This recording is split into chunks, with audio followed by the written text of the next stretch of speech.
નમસ્કાર વિદ્યાર્થી મિત્રો, એની રકમ જોઈ લઈએ. -9 સેમી 0 અને 9 સેમી 0 સ્થાનોએ રહેલા બે વિદ્યુતભારો અનુક્રમે 7 માઇક્રોકુલમ અને -2 માઇક્રોકુલમના તંત્રની સ્થિત વિદ્યુત સ્થિતિ ઉર્જા શોધો. ટૂંકમાં બે વીજભારો આપ્યા છે. પહેલાનું જે સ્થાન સદિશ છે R1 -900 સેમી છે, R2 900 સેમી છે. એનો અર્થ એવો થશે કે બંને વીજભારોના વાય અને ઝેડ યામો નથી, એટલે કે બંને વીજભારો એક્સ અક્ષ ઉપર ગોઠવાયેલા છે. અહીંયા 7 માઇક્રોકુલમ વીજભાર છે, જેને આપણે Q1 કહીએ. Q1 = 7 માઇક્રો છે એટલે -6 કુલમ કરી દઈએ. Q1 બરાબર 7 માઇક્રોકુલમ, 7 × 10⁻⁻6 કુલમ. બીજો વીજભાર Q2 કે જેનો સ્થાન સદિશ 900 સેમી છે.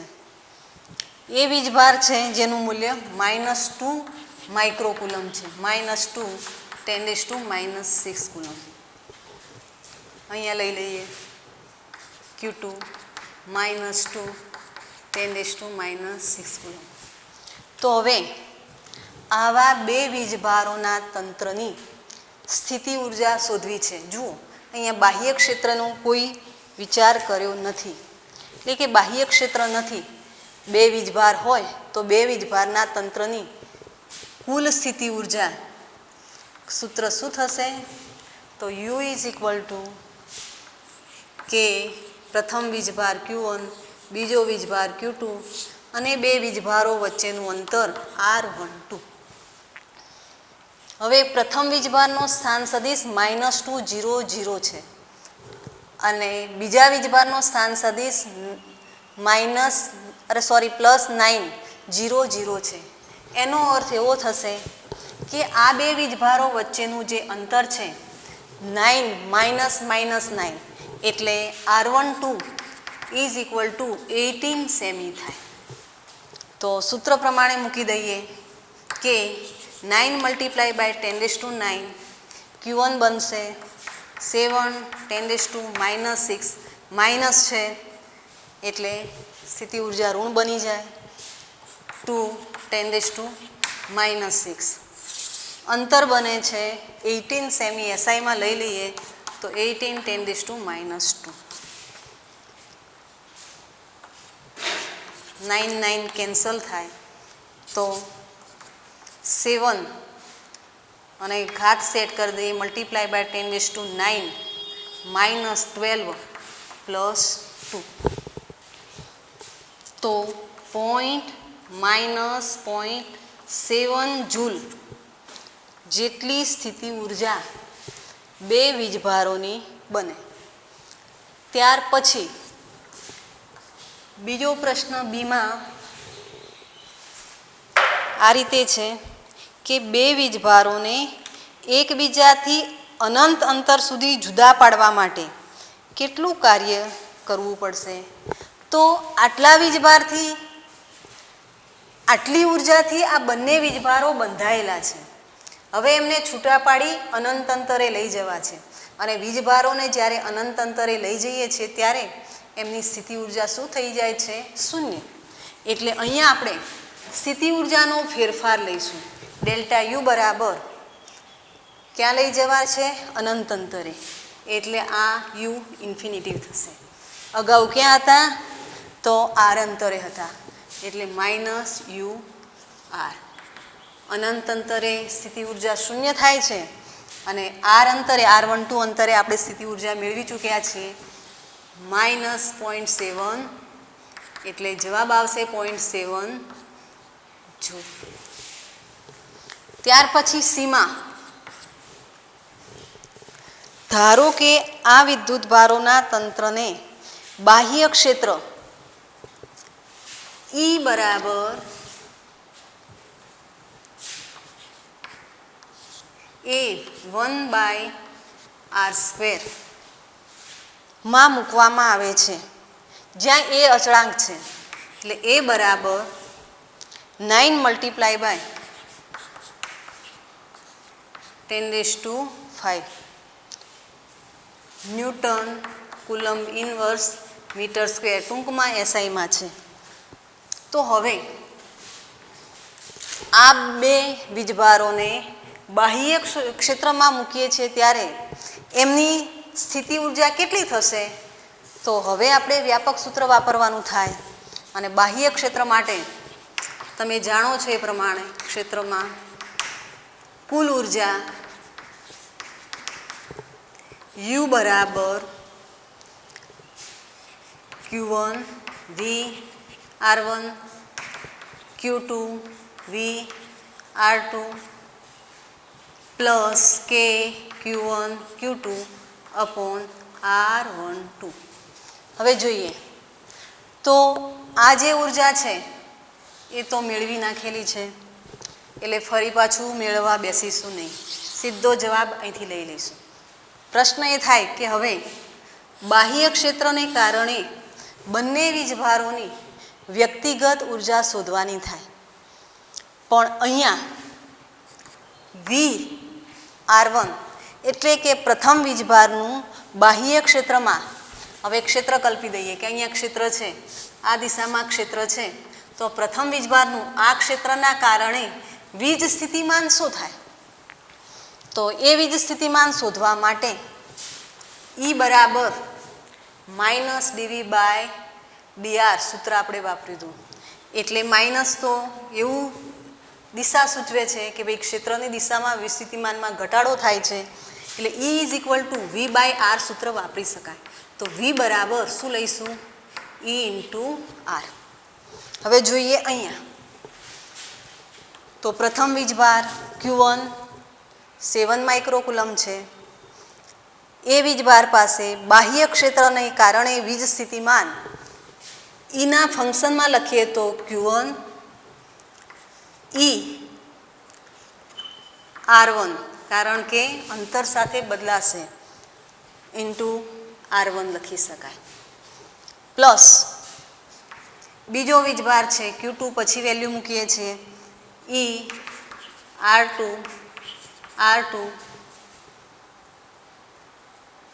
Plus K Q1 Q2 upon R12. હવે સીધી કિંમત મૂકી દઈએ તો Q1 વીજભાર કેટલો છે? 7 માઇક્રોકુલમ, 7 × 10⁻⁶.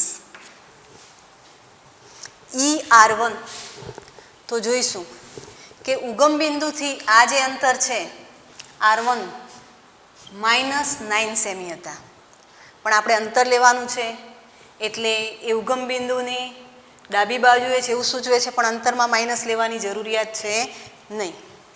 એટલે E upon R1² R1 plus અહીંયા Q2 વીજભાર માઇનસ છે એટલે -2 માઇક્રોકુલમ 10⁻⁶. E R2 એટલે ફરી પાછું ક્ષેત્ર એ R2² અને R2 બનશે. K Q1 Q2 / R12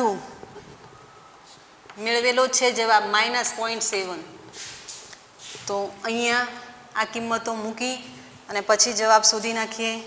R1 R1 જશે, અહીંયા R2 જશે.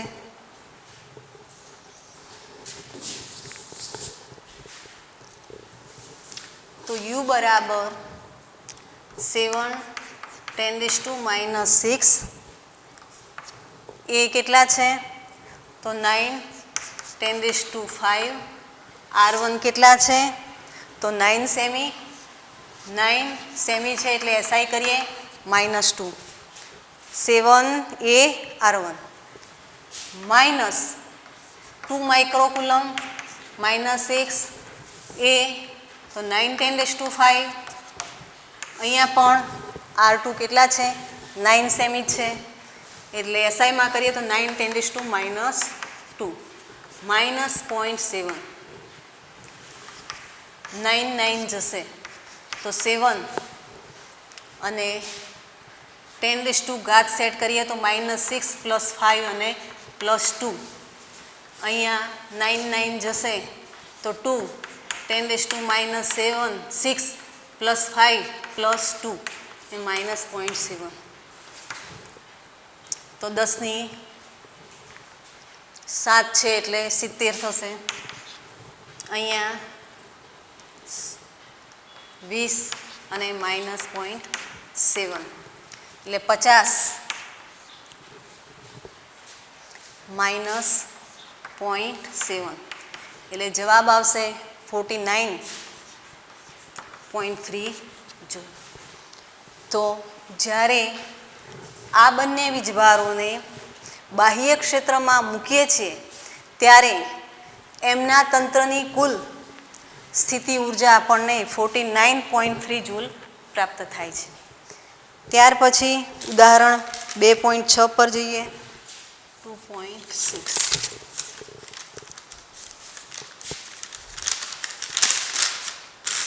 એક દ્રવ્યના અણુને 10⁻⁻29 કુલમ ઇન્ટુ મીટર જેટલી કાયમી ડાયપોલ ચાક માત્રા છે. એટલે એક દ્રવ્યનો અણુ લેવાનો છે અને એ દ્રવ્યના એક અણુની 10⁻⁻29 કુલમ ઇન્ટુ મીટર એટલે એક અણુની ડાયપોલ મોમેન્ટ, એક અણુની ડાયપોલ મોમેન્ટને આપણે પી કહીએ તો એ પી કેટલી છે? 10⁻⁻29 કુલમ ઇન્ટુ મીટર છે. આ દ્રવ્યના 1 મોલ જથ્થાને 10⁻6 વોલ્ટ મીટર ઇન્વર્સ મૂલ્યનું પ્રબળ વિદ્યુત ક્ષેત્ર લગાડીને ધ્રુવીભૂત કરે છે. એક અણુની ડાયપોલ મોમેન્ટ આટલી છે. આ દ્રવ્યનો 1 મોલ જથ્થો લઈએ છીએ અને 1 મોલ જથ્થો લઈએ તો 1 મોલ જથ્થાની અંદર 1 મોલ જથ્થો બરાબર એને અણુ થાય અને એને અણુ એટલે તમને ખ્યાલ છે 6.023 10⁻23 એટલે 6 × 10⁻23 અણુ થાય. એક અણુની ડાયપોલ મોમેન્ટ આટલી છે તો સમગ્ર દ્રવ્યની અંદર રહેલા બધા જ અણુઓની કુલ ડાયપોલ મોમેન્ટ, કુલ જેને આપણે પીડેસ કહી દઈએ, તો દ્રવ્યના બધા જ અણુની કુલ ડાયપોલ મોમેન્ટ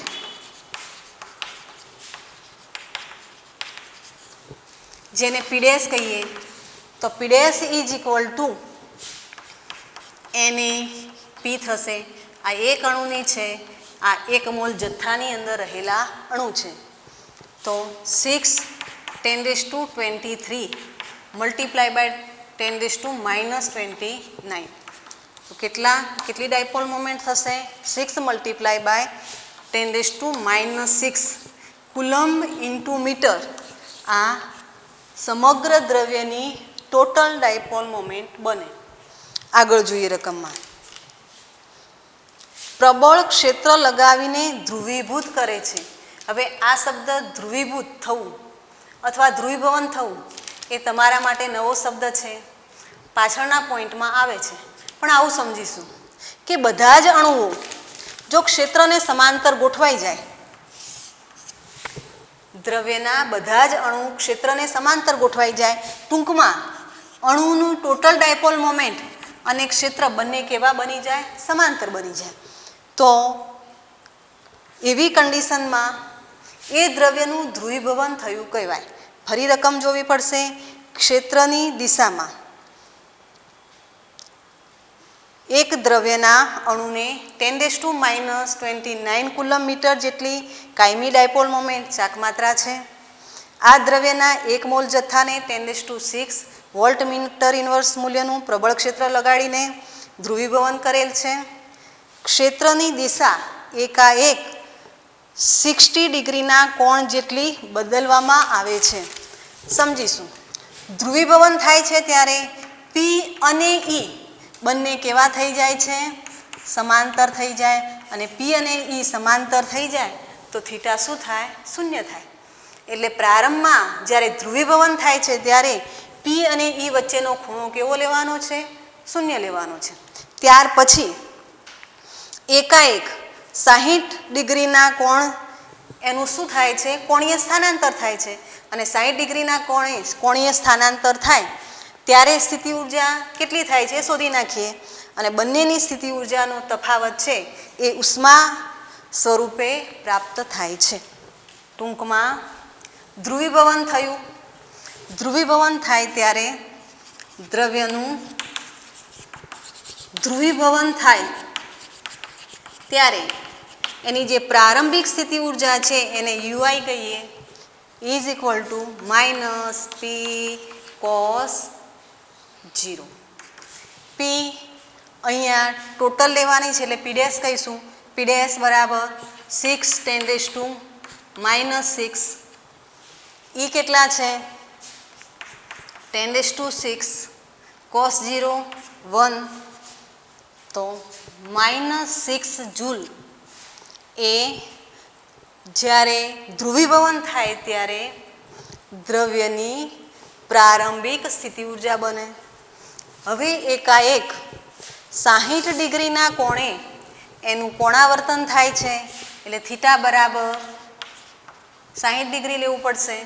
આ કન્ડિશન એ અંતિમ છે એટલે આ અંતિમ સ્થિતિમાં સ્થિતિ ઉર્જા લઈએ તો યુએફ માઇનસ પી કોસ 60 માઇનસ પી ડેશ લેવાના છે 6 10⁻⁻6 ઈ છે +6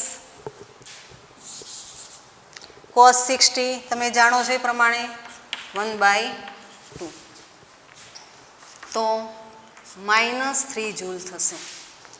તો પ્રારંભમાં -6 જૂલ હતી. 60 ડિગ્રીના કોણે કોણાવર્તન થાય છે ત્યારે એની સ્થિતિ ઉર્જા ઘટી અને -3 જૂલ થાય છે. તો સ્થિતિ ઉર્જામાં થતો ફેરફાર UF minus UI -3 minus minus plus એટલે 3 જૂલ.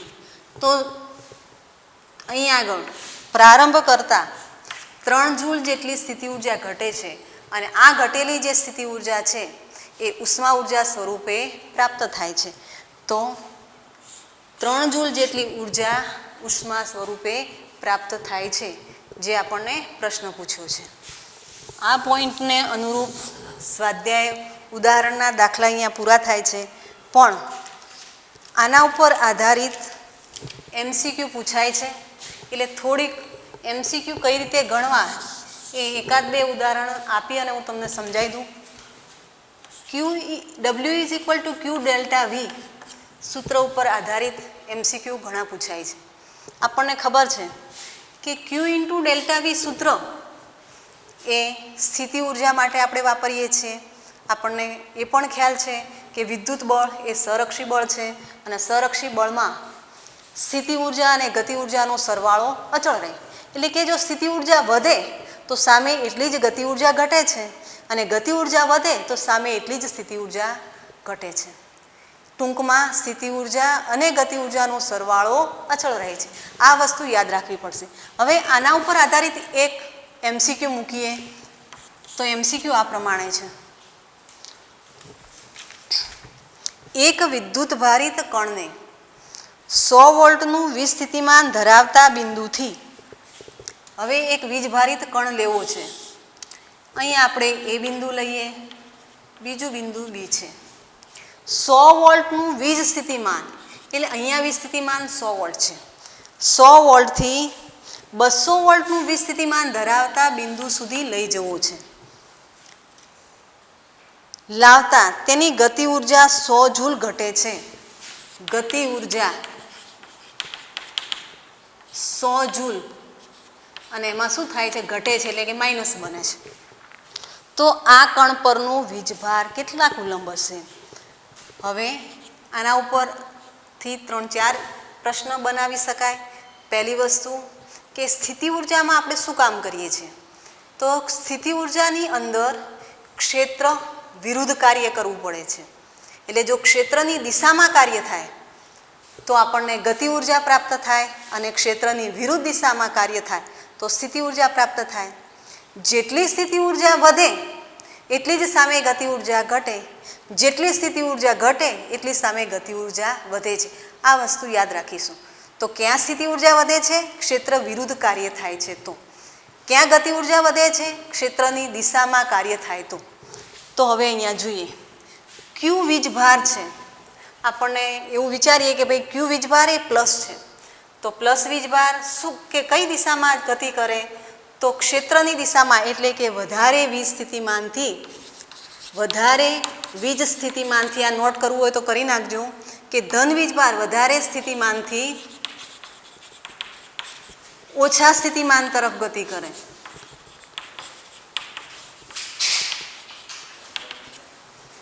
અને વધારે સ્થિતિમાનથી ઓછા સ્થિતિમાન તરફ ગતિ કરતો હોય ધન વીજભાર, તો અહીંયા આપણે ઓછાથી વધારે તરફ જઈએ છીએ. એનો અર્થ એવો થયો કે ક્ષેત્રની વિરુદ્ધ જઈએ છીએ. અને ક્ષેત્રની વિરુદ્ધ જઈએ તો હમણાં સમજાવ્યું એ પ્રમાણે ગતિ ઉર્જા ઘટે, સ્થિતિ ઉર્જા વધે. સૂત્ર કયું લેવાનું છે, તો સૂત્ર સ્થિતિ ઉર્જા હોય કે ગતિ ઉર્જા હોય બંને માટે એક જ સૂત્ર વાપરવાનું છે. W = Q ΔV. કયા બિંદુએ પહોંચવાનું છે, બી બિંદુએ. વીજભાર આપણે શોધવાનો છે, Q લઈ લઈએ. કયા બિંદુએ પહોંચવાનું છે, બી બિંદુએ, જેનું વિસ્થિતિમાન 200 છે. ક્યાંથી સ્ટાર્ટ કરવાનું છે, એ બિંદુ. તો એ બિંદુ પાસે વિસ્થિતિમાન કેટલું છે, 100 છે. ગતિ ઉર્જા તો 100 જૂલ આપેલી છે, તો Q બરાબર શું થશે, 1 કુલમ થશે. તો આ પ્રમાણે વીજભાર શોધી શકાય. આ બે બિંદુમાંથી જો વીજભાર આપેલો હોય તો બે બિંદુમાંથી કોઈ પણ એક બિંદુનું વીજ સ્થિતિમાન શોધવું હોય તો પણ શોધી શકાય. એટલે આ પોઈન્ટ ઉપર, આ સૂત્ર ઉપર આધારિત Q આપેલા હોય, ΔV આપેલા હોય તો સ્થિતિ ઉર્જા કે ગતિ ઉર્જા શોધી શકીએ. સ્થિતિ ઉર્જા કે ગતિ ઉર્જા આપેલી હોય અને વીજ સ્થિતિમાનનો તફાવત આપેલો હોય તો વીજભાર શોધી શકીએ. સ્થિતિ ઉર્જા કે ગતિ ઉર્જા આપેલી હોય, વીજભાર આપેલો હોય અને કોઈ એક બિંદુ પાસેનું વીજ સ્થિતિમાન આપેલું હોય તો બીજા બિંદુનું વીજ સ્થિતિમાન શોધી શકીએ. એટલે 3 થી 4 રીતે આ સૂત્રનો ઉપયોગ કરી સ્થિતિ ઉર્જા, ગતિ ઉર્જા, વીજભાર, કોઈ પણ બિંદુ પાસેનું વીજ સ્થિતિમાન શોધવું હોય તો શોધી શકાય. એટલે આ ટાઈપના પ્રશ્નો પરીક્ષામાં પૂછાય છે, આ યાદ રાખીશું. તો હવે સ્થિત વિદ્યુત સ્થિતિમાન અને કેપેસિટન્સનો પહેલો ભાગ જે સ્થિત વિદ્યુત સ્થિતિમાન હતો એ અહીંયા પૂર્ણ થાય છે. નેક્સ્ટ લેક્ચરમાં કેપેસિટન્સ ઉપર જવું પડશે, એટલે કે વાહકને ધ્યાનમાં રાખી અને આગળ વસ્તુ સમજીશું.